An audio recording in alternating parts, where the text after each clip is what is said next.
Ձեզ սիրելիներս, այսօր պատրաստում ենք ձուկ։ Անհրաժեշտ է սառը ջուր, քանի հատ լիմոն կտրատած, աչքաչափով մի քիչ քացախ, մոտավորապես այսքան 9%-անոց քացախ։ Նախապես մաքրած կտրտած ձկները, թեփուկները մաքրած, դնում ենք մոտավորապես 20-ից 30 րոպե։ Ընթացքում կտրատում ենք սոխը, կարտոֆիլը, հիմա հերթով ցույց կտամ։ Ամանի մեջ որ եփելու ենք, սոխը լցնում ենք հատակին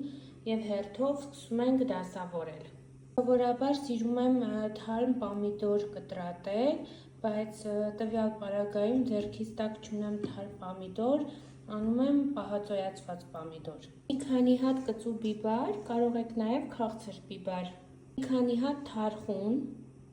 քանի հատ դարբնու տերև, մի քանի հատ սև կլոր բիբար, ձուկը լավ աղ ենք անում, մեջը դնում ենք լիմոնը, 1 հատ թարխուն եւ դնում ենք կաթսայի մեջ։Ավորապես այսպես դնում ենք ամանի մեջ, վրան նորից էլի լցնում ենք թարխուն, լիմոն, հիմա կկտրատեմ սոխը եւ կարտոֆիլը։ Կարտոֆիլը դնում եմ ամբողջական, չեմ կտրատում, ինձ թվում է այսպես ավելի լավ կլինի, որտեղ կարտոֆիլներս այդքան էլ մեծ չեն։ Հիմա վրան կլցնեմ ջուրը, մի թեթև, շատ էլ պետք չի ջուր լցնել ու կդնեմ գազօջախի վրա։ Դել այսպես ամբողջական բիբար եմ դնում,